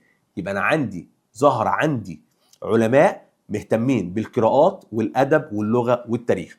وعندي كمان ان اصبحت مصر هي مركز لنشر الثقافه والعلم ما بين دول العالم. هل الدوله الاسلاميه بتهتم بالعماره؟ قال لي ده ربنا سبحانه وتعالى امرنا بتعمير الارض، فانا هاجي كمسلم وما اهتمش بالعماره؟ العماره هنا يعني ايه؟ مش العماره اللي احنا ساكنين فيها، العماره هنا معناها البناء والتعمير، اللي انا ابني واعمر في الارض نفسها. فانا عندي العماره الدوله الاسلاميه لازم تهتم بيها، او المسلمين عامه هيهتموا بيها. طب يا مستر الحته دي بصراحه فيها شويه لخبطه عندي، وعايزك تحاول تسرفلها لي كده عشان ما تروحش مني في داهيه. اقول لك تعالى نفس كوبايه الشاي بتاعتك وانت نفس كوبايه طبق الكحك بتاعك وتعالي لي بسرعه. اول حاجه انا بدا العماره عندي في ايه؟ المنهج بتاعي بيقول ان عندي اكتر من مدينه اتبنت، فنبدا كده واحده واحده واخد اول مدينه، مدينه الفسطاط، ودي اللي بناها سيدنا عمرو بن العاص. يبقى انا عندي اول مدينه اتبنت بعد ما اصبحت مصر ولايه اسلاميه هي مدينه الفسطاط، واللي بناها سيدنا عمرو بن العاص. طب بعد سيدنا عمرو بن العاص ايه اللي حصل؟ قال اللي جه بعد الخلفاء الراشدين كانت هي الدوله الامويه، فالدوله الامويه بنت في مصر مدينه حلوان. يبقى انا عندي تاني مدينه اتبنت مدينه حلوان، واللي بنتها مين؟ الدوله الامويه. طب يا مستر في حته بسيطه عايز اسالك عليها، هو سيدنا عمرو بن العاص بنى مدينه الفسطاط بس؟ اقول لك لا، برافو عليك يلا كده شغال معايا، بنى مدينه الفسطاط والجيزه. يبقى سيدنا عمرو بن العاص اهتم بالبناء او العماره فبنى مدينه الفسطاط وبنى كمان الجيزه. اللي احنا قاعدين فيها دلوقتي اقول لك اللي احنا قاعدين فيها دلوقتي دي. طيب هل بنى حاجه تاني؟ اقول لك لا، خلينا لغايه دلوقتي كده في الحته دي. يبقى عندي اول حاجه بنى مدينه الفسطاط وبنى مدينه الجيزه، مين؟ سيدنا عمرو بن العاص، وده كان في عصر الخلفاء الراشدون. طب في عصر الدوله الامويه اتبنى مدينه حلوان. طب في عصر الدوله العباسيه اتبنت مدينه العسكر، ودي هناخدها كمان شويه تاني معانا. يبقى انا عندي كده الدوله الامويه بنت حلوان. عصر الخلفاء الراشدون سيدنا عمرو بن العاص بنى مدينه الفسطاط وبنى كمان مدينه الجيزه. وعندي في عصر الدوله العباسيه اتبنت مدينه العسكر. قلنا من شويه ان عمرو بن العاص لما بنى مدينه العسكر، مدينه الفسطاط، جعلها العاصمه. يبقى ليه عمرو بن العاص اهتم ببناء الفسطاط حتى تكون العاصمه؟ ماشي. عمرو بن العاص لما جه مصر انشا اول جامع في مصر وافريقيا، وسمى باسم تاج الجوامع، اللي هو جامع عمرو بن العاص اللي موجود لغايه دلوقتي. ولو عايز تتفرج عليه ادخل بص عليه، وانصحك تروح تصلي هناك صلاه الجمعه، هترتاح جدا وهتعجبك، وهتبقى بالنسبه لك رحله مختلفه، لان المكان ده في جامع عمرو بن العاص، موجود في الكنيسه المعلقه، وموجود في المعبد اليهودي. فهتحس ان انت دخلت شارع وكانك بتجيب الثلاث ديانات سماويه اللي ربنا سبحانه وتعالى نزلهم على البشر في نفس الوقت. كده الدرس الثالث عندنا خلص. ندخل على الدرس الرابع كده وانت معايا سخن كده بسرعه، مفيش وقت. تمام، نبدا بقى. قال لي فجاه يا مستر مع الدوله العباسيه واتساعها اللي قعدت اكتر من 525 سنه، يعني اكتر من 5 قرون، بالتالي الحاجه لما بتزيد عن حدها بتقلب لضدها. يعني ايه؟ قال لي المده الطويله دي لما ظهرت بدا ان يظهر عندي عصر عباسي تاني، وده اتسم بالضعف، وده اللي بدا تظهر فيه حاجه اسمها الدول المستقله. يعني ايه دول مستقله؟ قال لك بدات ان الولاه اللي الخليفه العباسيه بتعينهم يستقل بالدوله، يقول له لا خلاص انا دي بقت بتاعتي فسيبها لي بقى خلاص. تمام. فظهر عندي الدول المستقله دي بنوعين: دول مستقله استقلال تام، استقلت خالص عن الخلافه العباسيه، زي الدوله الفاطميه، واعلنت نفسها ان هي بقت خلافه قدام الخلافه العباسيه. يعني بقى عندي خلافه عباسيه موجوده في الشرق، وعندي الخلافه الفاطميه موجوده في الغرب، والاثنين بيتخانقوا مع بعض. تمام. وعندي دول ايه خافت فاستقلت استقلال اسما، بمعنى اللي هو بيستقل بنفسه لكن هو في الاخر تحت حكم الخليفه العباسي، يدعي له يوم الجمعه، تمام، وكل اول سنه يبعت له الخراج والضرايب لحد عنده. ماشي يا مستر. ايه اشهر الدول المستقله اللي ظهرت؟ قال لي يا مستر عشان انا وانت متفقين، الدول اللي ظهرت عندي دول مستقله اكتر من دوله، وبالتحديد يعتبروا 5. مين؟ الدوله الطولونيه، الدوله الاخشيديه، الفاطميه، الايوبيه، المماليك. ال5 دول ارتبهم انا كدول استقلت استقلال اسما، ودول استقلت استقلال تام. اللي استقل استقلال اسم 4 دول، اللي هم اول واحده الطولونيه، اخشيديه، ايوبيه، مماليك. ليه؟ لانه كان تابع للخلافه العباسيه. الوحيده اللي استقلت استقلال تام هي الدوله الفاطميه. طب نبدا اول حاجه بالدوله الطولونيه. مين هم اشهر حكام الدوله الطولونيه؟ قال لي مش هناخد غير شخصيتين: احمد بن طولون وابنه خمروي. يبقى انا عندي احمد بن طولون وابنه خمروي. طيب الدوله الطولونيه كانت موجوده فين؟ قال لي اول حاجه زي ما انا شايف على الخريطه بدات عندي في مصر. يبقى اول حاجه بدات فين؟ في مصر. بعد كده خدت الشام والحجاز والنوبه وبرقه. يبقى انا عندي بدات من مصر، وبعد كده ركبت الصاروخ: شام، حجاز، نوبه، برقه، كل ده ايه؟ راحت واخداه معاها. ماشي. طيب احمد بن طولون. قال لي احمد بن طولون كان بيتسم بان هو عنده دهاء سياسي، بيقدر يحكم بالسياسه، بني ادم شاطر قوي في سياسته. طب عمل ايه احمد بن طولون؟ قال لي اول حاجه بنى مدينه القطائع وخلاها العاصمه. يبقى انا عندي سيدنا عمرو بن العاص بنى الفسطاط وخلاها العاصمه، احمد بن طولون هيبني مدينه القطائع ويخليها هي العاصمه. طيب بدا انه يبني جيش قوي واسطول. ليه؟ اول سبب علشان ما يعتمدش على الجيش بتاع الدوله العباسيه. يبقى اول سبب حتى لا يعتمد على جيش الخلافه. طب تاني حاجه قال لك علشان يساعده في حمايه الدوله اللي هو عملها. هو بدا يتوسع وبيضم اكتر من مدينه وبيضم اكتر من دوله، فمحتاج ان هو يحمي حدود دولته. وثالث حاجه للحفاظ على الحدود. يبقى انا عندي هنا لتحقيق المشروع بتاعه ولحمايه الحدود والحفاظ عليها. قال لي كمان ان عمرو بن العاص ان احمد بن طولون اهتم بنشر العدل والامن وسط الناس. رقم 4 انه حدد الموارد الاقتصاديه اللي موجوده في الدوله وبدا انه يستفاد منها. ورقم 5 بدا ان هو يتوسع، وفي التوسع لازم اكون عارف كل مكان في اتجاه ايه. يعني بلاد الشام والحجاز في الشرق، برقه في الغرب. برقه دي يا اولاد اللي هي ليبيا دلوقتي، النوبه في الجنوب، اسيا الصغرى اللي هي تركيا دلوقتي في الشمال. يبقى هو وصل في الشمال لغايه اسيا الصغرى، وصل في الجنوب لغايه النوبه، وصل في الشرق بلاد الشام والحجاز، وصل في الغرب لغايه برقه. طيب النتيجه اللي عملها احمد بن طولون، نتيجه اللي هو كل اللي هو عمله ده، قال انتشار الرخاء داخل الدوله. الناس بقى معاها فلوس، التجاره رايحه جايه، الدنيا لذيذه. فاول حاجه عم ايه؟ الرخاء. تاني حاجه ان اصبحت الدوله الطولونيه مركز قوه للدوله الاسلاميه. يبقى انا عندي اصبحت مصر هي مركز للقوه الاسلاميه. اصبحت مصر في عهد الدوله الطولونيه مركز قوه للدوله ايه؟ الاسلاميه. ماشي. مواقف مضيئه لاحمد بن طولون. احمد بن طولون لما دخل بلاد الشام حصل حريق في كنيسه العذراء مريم، وهناك الناس بدأوا يقولوا ان احمد بن طولون هو كان السبب في الحريقه وهو اللي ولع في الكنيسه، والكلام ده كله ما حصلش. والدليل على كده ان احمد بن طولون اخرج من ماله الخاص 70,000 دينار ذهب، وبدأ ان هو يؤمر ان هم يتوزعوا على اي شخص داخل المدينه اتصاب من جراء ايه؟ الحريق ده. طيب نيجي بعد كده لخماروي. خماروي ده ابن احمد بن طولون، والحياه معاه ما كانتش احسن حاجه، لان هو كان ما بينه وما بين الخلافه العباسيه شويه نحارب بعض وشويه نصالح بعض. فنبدا الاول ان كان في مشاكل ما بينهم وكان في حرب. الحرب دي انتهت بايه؟ الواد خماروي شغل دماغه، قال لك يا باشا عندنا في مصر يقول لك ايه؟ اخطب لبنتك ولا تخطبش لابنك. وهو خد بعضه وعمل كده. طلع على الخليفه العباسي راح قايل له ايه؟ بقول لك يا باشا، ايه رايك لو اخطب ابنك لبنتي؟ كلام يحترم. فالخليفه العباسي قال له لا، انا ما عنديش عيال للجواز، كلام يقل منه. فخمروي خد بعضه ولسه هيخرج، قال له استنى بس، انت مستعجل كده ليه؟ قال له امال ايه؟ قال له ده انا هاخدها ليا انا. نعم. قال له اه هاخدها انا ليا. فانا عندي ان العلاقه بتتوطد وبيبقى في علاقه كويسه ما بين الدوله الطولونيه وما بين الخلافه العباسيه امتى؟ بعد ما الخليفه العباسي المعتض بالله بيتزوج من ابنه خمروي اللي هي قطر الندى. طب ضعف الدوله الطولونيه ليه؟ قال لي اول حاجه بسبب مقتل خمروي في احد المعارك، وبدا ان يحصل عندي فوضى داخل البلاد، وكمان يبقى في صراع على الحكم مع ضعف الخلفاء او ضعف الحكام، فبالتالي بدات الدوله تسقط. تاني حاجه ان الخليفه العباسي المكتفي بالله ارسل جيش بقياده محمد بن سليمان الكاتب. ليه؟ لاسترداد مصر. وقدر الخليفه العباسي انه يسترد مصر تاني تحت لواء الخلافه العباسيه. وبكده سقطت الدوله الطولونيه في مصر وانتهى كلامها. بس قبل ما ننهي كلامها عايزين نعرف ايه المظاهر الحضاريه اللي الدوله الفاطميه الدوله الطولونيه عملتها عندي في مصر.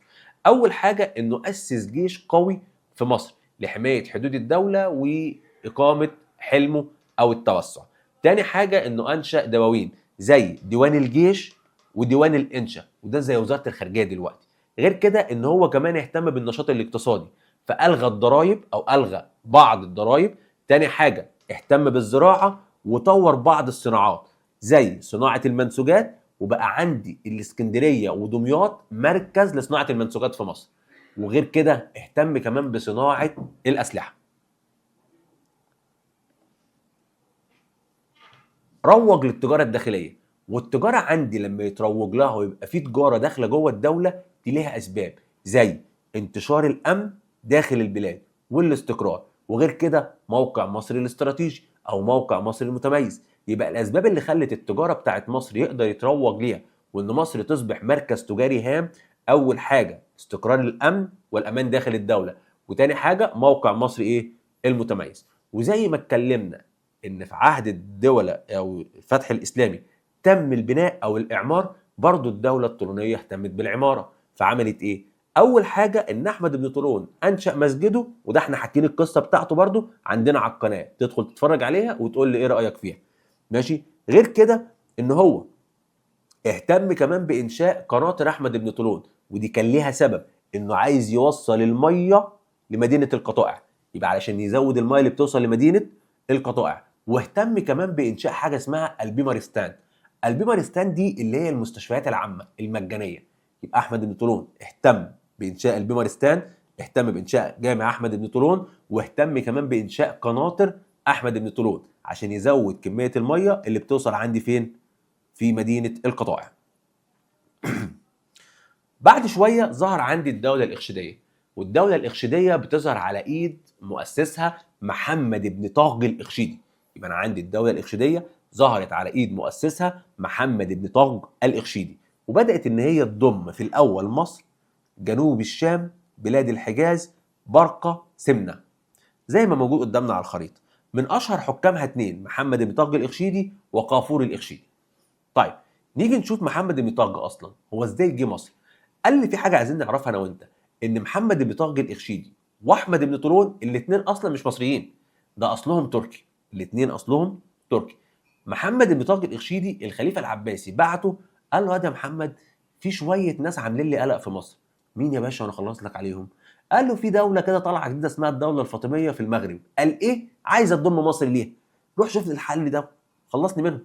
وفعلا استطاع محمد بن طاغ الإخشيدي إن هو ينتصر على الفاطميين ويمنعهم من ضم مصر للخلافة الفاطمية. تمام؟ أهم أعماله إن أعاد الأمن للبلاد في مصر، واتخذ مدينة العسكر عاصمة له. فاكر العسكر اللي قلنا إن هي اتبنت في العصر الدولة العباسية؟ أدينا خدناها هنا وبقت عاصمة لدولة إيه؟ الإخشيدية. طيب نيجي بعد كده لكافور الإخشيدي. كافور الإخشيدي قال لمحمد بن طاغ الإخشيدي وهو بيموت، خلاص على فراش الموت بيموت، قال لك يا جماعة والله أنا بوصي للخلافة من بعدي اللي يمسك الحكم يكون ابني. مين؟ أبا القاسم أناجور. فالناس كلها بصت له كده، اللي هو نعم يا حبيبي، عايز مين يا بابا يكون خليفة من بعدك؟ مين يا حلو اللي هيحكم مصر من وراك؟ أبا القاسم أناجور؟ لا دي كده عيلت قوي. ليه؟ لأن أبا القاسم أناجور ساعتها كان عنده 9 سنين. فاللي هو الناس كلها 9 سنين ايه اللي هيحكم مصر؟ مش هيحكم مصر لوحدها، ده يحكم مصر وجنوب الشام والحجاز، النوبة، برقة، سمنة. انت بتهزر بتتكلم بجد يا محمد؟ قال لهم لا، دي وصيتي الوحيدة وانا راجل بموت، ويا جدعان احنا عارفين ان الميت لازم ننفذ له وصيته، فبما ان دي وصيتي لازم تتنفذ. فالناس قالوا خلاص يا عم خدوه على قد ماشي يا عم، هنخلي ابنك يبقى الحاكم من بعد، بس عندنا شغلانه بسيطه كده يا عم محمد. ايه هي؟ قال لك ان احنا لازم عشان ابنك صغير نخلي حد يكون والي عليه. طب هنختار مين يكون والي عليه؟ قال لك قافور الإخشيدي. قافور الإخشيدي كان هو الوالي اللي مسؤول عن حكم ابا القاسم اناجور. اهم اعمال قافور الإخشيدي عندي، قال لي اول حاجه حافظ على ممتلكات الدوله الإخشيديه، تاني حاجه شيد مسجد الفقاعي. طيب الدوله بتضعف بسبب انتشار الفوضى في البلاد بعد وفاه قافور الإخشيدي، والحكام اللي مسكوا البلاد حكام ضعاف، وانتهت بسقوط الدوله على يد جوهر الصقلي، وبقت مصر تابعه للخلافه الفاطميه. يعني معنى كده ان الدوله الإخشيديه سقطت على يد الخلافه الفاطميه. طيب مظاهر الحضاره بقى اللي الإخشيديين عملوها، قال لي اول حاجه ان هم حققوا الامن والامان داخل الدوله، وقضوا على الصراعات الداخليه والخارجيه اللي كانت موجوده، زي ان هم قضوا على الخطر الفاطمي على ايد محمد بن طاغي الإخشيدي. وفي حاجه عايزين نعرفها، كلمه إخشيدي اصلا يعني ايه؟ إخشيد معناها ملك الملوك، يبقى كلمه إخشيد اصلا معناها ملك ايه؟ الملوك. تاني حاجه انه قال لك احنا نعمل عمله خاصه بينا، بس علشان الخليفه العباسي ما يزعلش هنحط عليها اسمه، يبقى عليها اسم الحاكم الإخشيدي وعليها اسم الخليفه العباسي. طب تالت حاجة قال لك اهتم ببناء القصور والأسواق والبمارستان، وأنشأ السقايا لجلب المية لمدينة الفسطاط، وآخر حاجة شيد مسجد الفقاعي. طيب هل اهتموا بالعلم؟ قال لك بالعكس، ده الدولة الإخشيدية اهتمت جدا بالعلم والعلماء، وقربوا العلماء إليهم، لدرجة إن الدولة الإخشيدية قال لك كان ممكن يدي للعالم اللي هيترجم كتاب او اللي هيقرا كتاب وزن الكتاب ذهب، كنوع من انواع التحفيز للعلماء ان هم يزيدوا من مكانتهم العلميه. طيب نيجي بعد كده للدوله الفاطميه.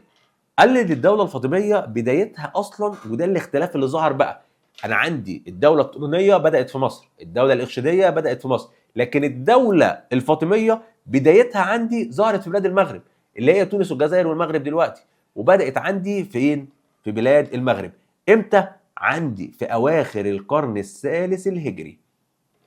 ضمت ايه بقى؟ قال لي في الاول خدت المغرب الاقصى، بعد كده اتوسعت راحت واخده معاها الجزائر، بعد كده اتوسعت فراحت طالعه فوق واخده معاها تونس، بعد كده اتوسعت راحت واخده برقه، بعد كده اتوسعت راحت واخده مصر، بعد كده اتوسعت راحت واخده بلاد الحجاز، بعد كده اتوسعت راحت واخده بلاد الشام. يبقى انا عندي الدوله الفاطميه قدرت ان هي تبدا من المغرب، تونس، الجزائر، برقه، بعد كده وصلت لمصر، بلاد الحجاز، بلاد الشام. نيجي بقى زي ما اتكلمنا عن اشهر الحكام اللي ظهروا عندي في الدوله الطولونيه، في الدوله الإخشيديه، نتكلم كمان عن اشهر الخلفاء اللي ظهروا عندي في الخلافه الفاطميه. وخلي بالي ان هنا انا قلت خلافه ما قلتش دوله. تمام؟ ليه؟ لان هي بقت فعلا خلافه قدام الخلافه العباسيه، الاثنين كل واحد فيهم بيقول لك انا اللي مسؤول عن العالم الاسلامي. تمام؟ الخلافه العباسيه على المذهب السني اللي احنا عليه الحمد لله، تمام؟ والمذهب الشيعي ده منتشر عندي في الخلافه الفاطميه، وهنعرف الحاجات دي برضه دلوقتي واحنا بنتكلم. طيب، اشهر الخلفاء اللي كانوا موجودين عندي في الدوله الفاطميه المعز لدين الله الفاطمي، تمام؟ والمستنصر بالله عشان حصل في عهده الشده المستنصريه. فنبدا اول حاجه بالمعز لدين الله. قال لك ان الدوله الفاطميه اهتمت جدا ان هي تضم مصر، وكان ليها اكتر من سبب في ان هي تحاول تضم مصر، وده طبعا ظهر لما حاولت تضمها اكتر من مره. فاول حاجه بسبب موقع مصر الجغرافي، ان موقع مصر الجغرافي ده متميز. طب تاني حاجه ان هي قريبه من بلاد الشام وبلاد الحجاز، فلو سيطرت عليها هقدر اسيطر على بلاد الشام واسيطر على بلاد الحجاز، فبالتالي انا سيطرت على الاماكن المقدسه اللي موجوده. تالت حاجه الوفره في الثروات اللي موجوده في مصر، ان مصر مليانه ثروات، سواء بقى قمح، اكل، شرب، معادن، فربنا هيرزقنا في الاخر يعني. تمام؟ طيب، قال ان الدوله الفاطميه تعبت جدا لغايه ما قدرت ان هي تسيطر وتخلي مصر جزء من الخلافه الفاطميه، لدرجه المعز نفسه جهز الجيش بتاعه ان هو يروح يفتح مصر، وجهز جيش بامهر قائد عنده وهو جوهر الصقلي. طب عمل ايه تاني؟ قال لي تاني حاجه انه حفر الابار وجهز استراحات في الطريق اللي الجيش هيمشي منه. يعني الجيش هيطلع من تونس هيجي عند لغايه اسكندريه، هو مهد الطريق من تونس لاسكندريه. طب هل اكتفى بكده؟ قال لك لا، ده كمان حفر ابار عشان وهم ماشيين في الطريق لو حد عطش او حد يلاقي مكان يقعد ايه ياكل فيه. طب هل اكتفى بكده؟ قال لك لا، ده كمان اقام استراحات عشان الناس تريح فيها وهم جايين في الطريق، ودرب الجيش بتاعه وخرجه باقوى قائد عنده اللي هو جوهر الصقلي، اللي جه مصر وقدر جوهر الصقلي ان هو ينتهز فرصه ان كافور الاخشيدي مات، وان الخلفاء او الحكام اللي موجودين عندي في الدوله الاخشيديه ضعاف، وبالتالي لو جيت هقدر انتصر عليهم، وانتهز الفوضى الداخليه اللي كانت موجوده وقدر انه يجي وينتصر ايه عليهم. وتحولت مصر من ولايه تابعه للخلافه العباسيه لولايه تابعه للخلافه الفاطميه. وبعد كده الخليفه الفاطمي المعز لدين الله بيجي مصر وبيؤمر ببناء مدينه القاهره، ويؤمر ببناء الجامع الازهر، وكمان يؤمر بالتوسع في بلاد الحجاز والشام. نيجي لقدوم المعز. قدوم المعز عندي جه في رمضان، تمام؟ بالليل، فالناس خرجت استقبلته وهي ماسكه الفوانيس، وده حكيناه برضو في القصه عندنا، ارجع على القناه وادخل على الفيديوهات وهتعرف. تمام؟ اهم اعمال المعز لدين الله، اول حاجه تامين حدود دولته من الاخطار الخارجيه، تاني حاجه زي ما انا قلت ان هو امر بضم بلاد الشام وبلاد الحجاز. ضعف ونهايه الدوله الفاطميه. الدوله الفاطميه لازم نكون عارفين عنها حاجه. ايه؟ الدولة الفاطمية من بعد الشدة المستنصرية ووفاة المستنصر بالله، الخلفاء اللي جم كلهم ضعاف، واصبح ان الوزراء هم اللي بيتحكموا مين الخليفة اللي يجي ومين الخليفة اللي هيتشال. فطالما الوزراء بقت هي اللي بتتحكم، الوزراء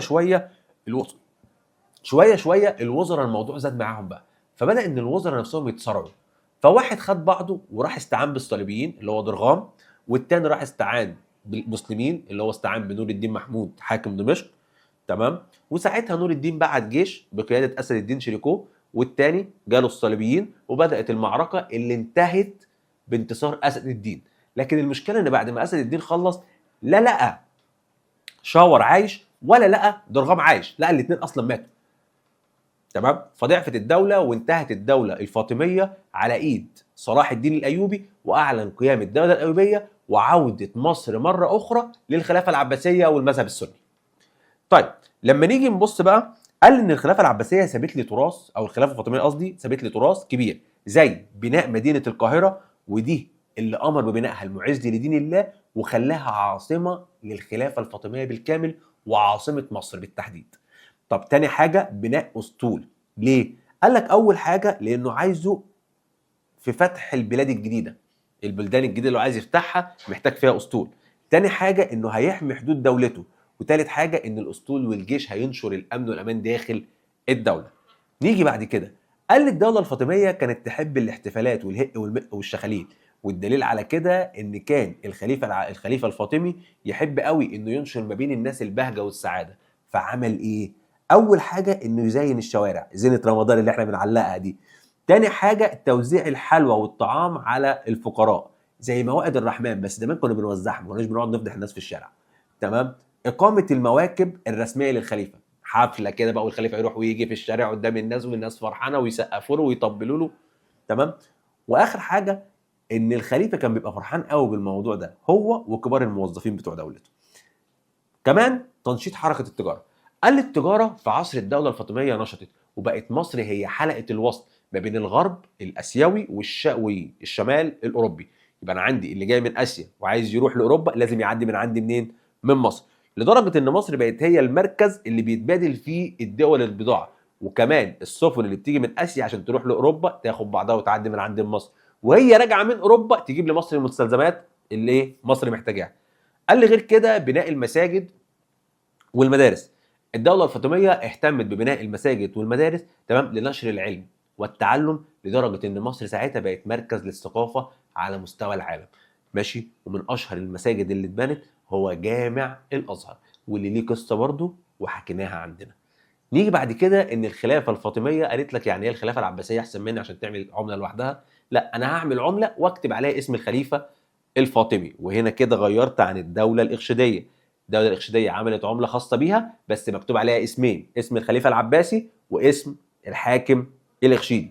لكن عندي هنا في الخلافة الفاطمية هيبقى عليها اسم الخليفة الفاطمي بس. قال لي كمان إن الدولة الفاطمية اهتمت إن تزرع أخشاب الغابات. ليه عايزة تزرع أشجار الغابات؟ قال لي عشان تاخد الأخشاب بتاعت الشجر وتستخدمها في بناء السفن. يبقى عندي الدولة الفاطميه اهتمت ان هي تزرع اشجار الغابات عشان تاخد الخشب بتاعها وتستفاد بيه في ايه؟ في اقامه السفن. كده احنا خلصنا درسنا الرابع، وكده المراجعه بتاعت شهر مارس خلصت. اتمنى تكونوا استفدتوا، واتمنى نشوف درجات حلوه، واشوفكم على خير. اشباح القيصر، دمتم سالمين.